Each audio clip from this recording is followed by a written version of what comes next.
Parlez-vous troncate, c'est-à-dire le français de 2030. Les policiers, par exemple, le font. Après la perquise et l'interpelle, le divise des stupes, sans en informer la crime, a placé notre indique en garde à vue. Non, Sandec, c'est nimp, je demande ma mute. Certes, depuis plus d'un siècle, on a tendance à abréger les mots. Mais la plupart du temps, on respectait le découpage en syllabes.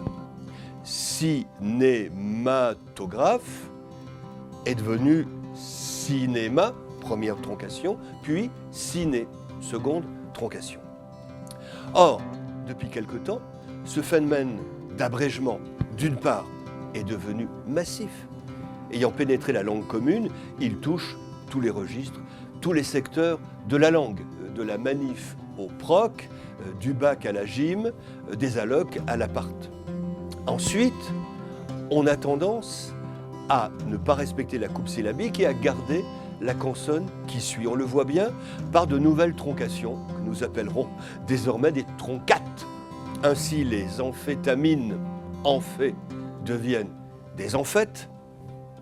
Le maxi le cède au max, la muscu à la muscule, le prolo au prol. Prisu est remplacé par monop. Influence de l'anglais, dont les mots sont très souvent brefs et consonantiques, sans doute. Mais l'on peut faire une autre hypothèse.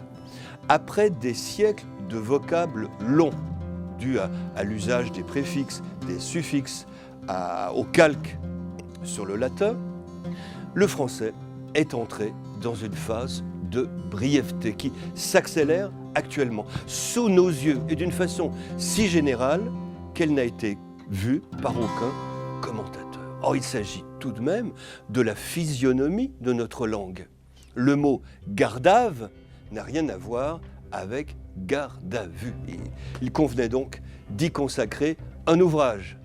Celui-ci est historique, explicatif, pédagogique, illustré d'exemples et accompagné d'exercices. C'est le manuel du nouveau français. Alors, prenez de l'avance, de lave.